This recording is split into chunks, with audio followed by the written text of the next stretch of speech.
E se eu te dissesse que eles já estiveram aqui e que há provas de que não estamos sozinhos no universo? Quer saber o que aconteceu com as 60 crianças que viram seres estranhos no Zimbábue? Ou sobre objetos gigantescos que paralisou o tráfego aéreo nos Estados Unidos?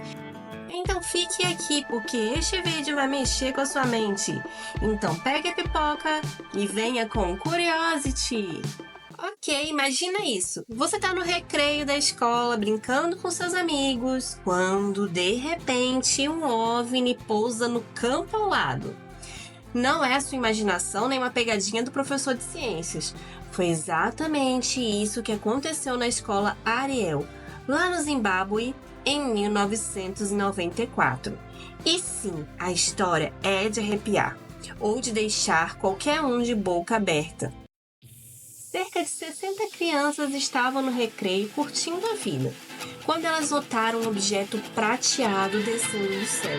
Um balão gigante? Não, uma nave de outro planeta. Exatamente.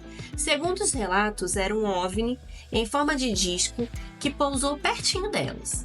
E o mais louco vem agora. Seres pequenos, com cabeças enormes e olhos pretos, saíram de lá. As crianças, como boas aventureiras, ficaram observando sem saber muito bem o que fazer, mas também não correram. Esses seres eram como os ETs de cinema. Eles tinham cabelos praticamente inexistentes, pele cinza e olhos grandes e pretos, parecendo ler os pensamentos de todos que ali estavam. Será que estavam ali para dar uma olhadinha nas mentes? Pensei que fosse um alienígena. Ele tinha grandes olhos. As crianças não ouviram uma palavra sequer dos seres. Nada de olá, terráqueos, ou podemos invadir seu planeta? Não, não. O negócio foi telepático. As crianças afirmam que os seres não falaram, mas elas sentiram. Uma comunicação direta na mente delas, onde a mensagem era bem clara. Cuide do planeta. Não destruam mais a natureza. Como assim? Alienígenas já estão nos dando dicas ambientais? Tá parecendo uma versão de Avatar misturada com groupies. Então, esses seres se comunicaram telepaticamente. Elas receberam mensagens sobre o cuidado com o meio ambiente e os perigos da destruição da Terra. Muitos disseram ter ficado paralisados de medo, enquanto outros observaram os seres por vários minutos antes deles retornarem para a nave e desaparecerem.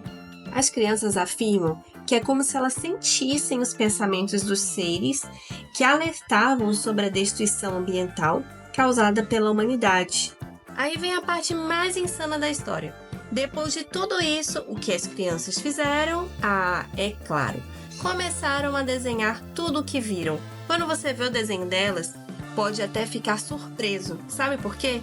Não tinha nada de imaginação maluca. Os seres desenhados eram praticamente idênticos, é sério. Até os olhos negros, a cabeça grande, tudo estava lá, como se os seres tivessem pousado para uma foto. Agora imagina a cena na escola. Os professores pedindo para as crianças desenharem o que tinham visto, e todas dizendo a mesma coisa. E não é todo dia que o recreio vira um encontro com alienígenas, não é mesmo? Esses desenhos ficaram tão idênticos que os pesquisadores começaram a usá-los em suas pesquisas para provar que os aliens existem. E é aqui que entra o Dr. John Mackey, um psiquiatra da Universidade de Harvard, que foi até Zimbábue para investigar o caso. Ele entrevistou as crianças e se impressionou com o que ouviu. Sabe o que ele concluiu? Que as crianças não estavam mentindo. Ele acreditava nelas e dizia que elas não estavam tendo alucinações ou sendo influenciadas por histórias de ficção científica. E olha que ele era um cético.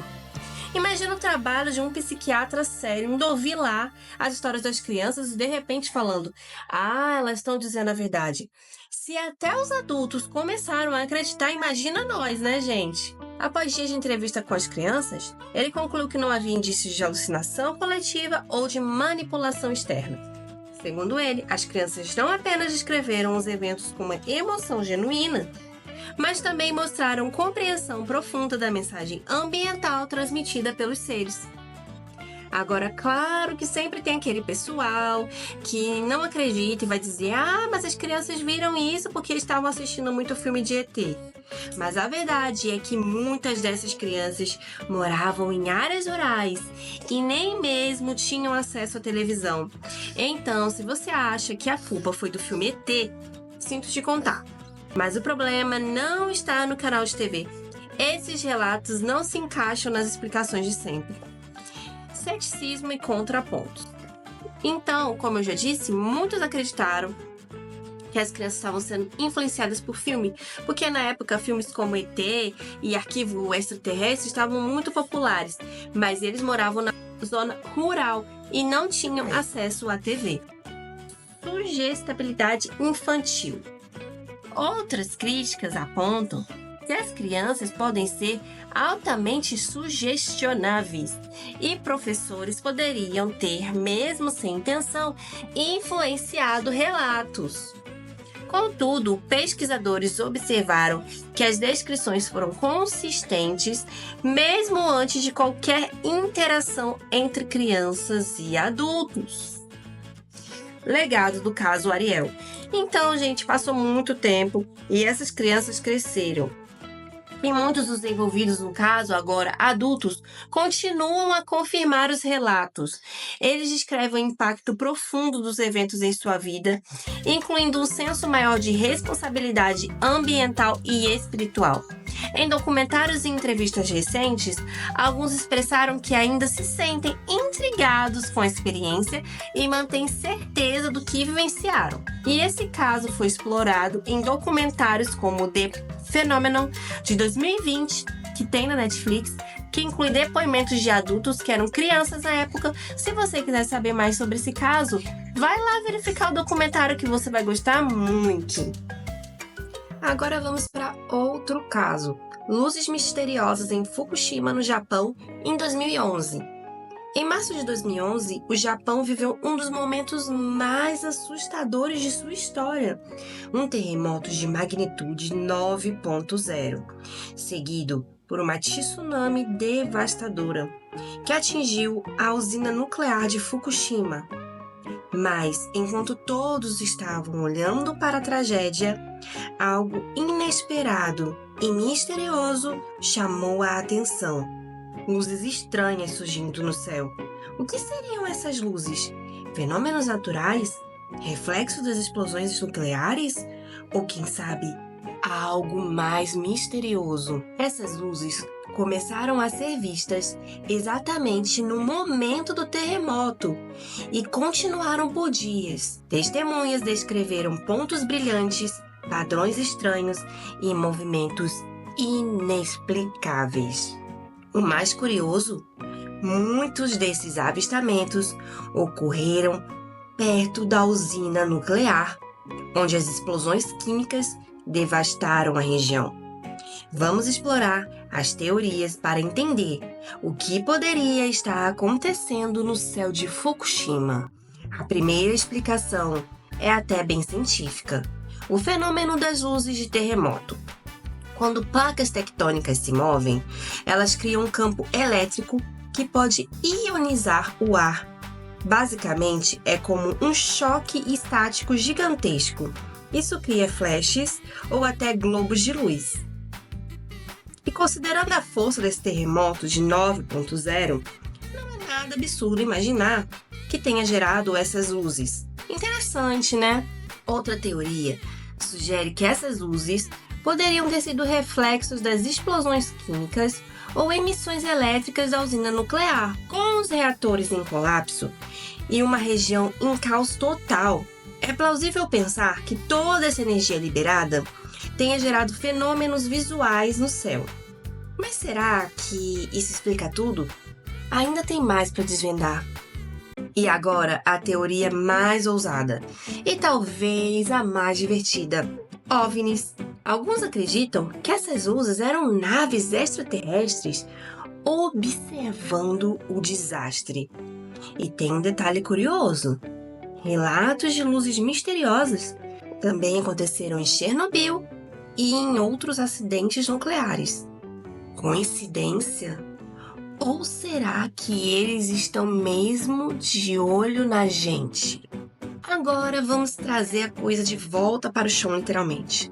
Outra explicação seria a presença de drones militares ou tecnológicos monitorando a área após o desastre. Afinal, em momentos de caos, é normal usar a tecnologia para entender os danos. Mas será que em 2011 já havia drones capazes de operar naquele cenário tão extremo? Fica a dúvida. O mais curioso é que mesmo anos depois, ninguém conseguiu explicar completamente o que aconteceu. As imagens e relatos são impressionantes, mas a origem das luzes ainda é um mistério. Agora vamos para um caso de um piloto australiano, o Frederick, lá de 1978. Ele sobrevoava o Estreito de Bass e ele desapareceu, galera, é isso mesmo. E a sua aeronave nunca foi encontrada. Mas o que tem de misterioso nisso? Derek era um jovem piloto australiano de 20 anos. Até aí tudo bem. Só que no dia 21 de outubro de 1978, ele pegou seu aviãozinho. No dia 21 de outubro de 1978, pegou seu avião. E aí ele foi dar um voo entre a Austrália e a Tasmânia. Tudo bem, até aí. Até que Frederick ligou para a torre do controle e disse: "Gente, tem algo voando atrás de mim. Grande, brilhante e rápido." E a torre perguntou: "É um avião?" Frederick respondeu: "Não, parece que é um disco voador." Agora imagine o operador da torre. Ele devia pensar: será que Frederick está tirando uma com a minha cara, fazendo uma piada? Frederick continuou narrando: "Esse negócio está me cercando, tá voando rápido." E opa, parou. "Agora tá em cima de mim." Pausa dramática. De repente, o rádio ficou estranho. Tipo aquelas interferências que acontecem quando alguém usa o micro-ondas perto do Wi-Fi. A única coisa que Frederick disse foi: "Não é uma aeronave!" E puff, ele sumiu. Simples assim. Nem avião, nem Frederick, nem pedaço do avião. Só o mistério ficou. E aí todo mundo começou a surtar e criar algumas teorias. A teoria número 1 é que ele foi abduzido por ETs. E cá entre nós, se foi mesmo, os ETs escolheram Frederick porque ele deveria ser muito gente boa. 2. Ele fingiu o próprio desaparecimento. Aí, né? Será que é isso? 3. Tem uma turma que diz que nada disso, que ele só se perdeu. Bom, considerando que ele relatou ETs, eu acho bem difícil. O legado de Frederick. E assim que Frederick virou uma lenda. Alguns dizem que ele está em algum lugar do universo tomando um chá com alienígenas.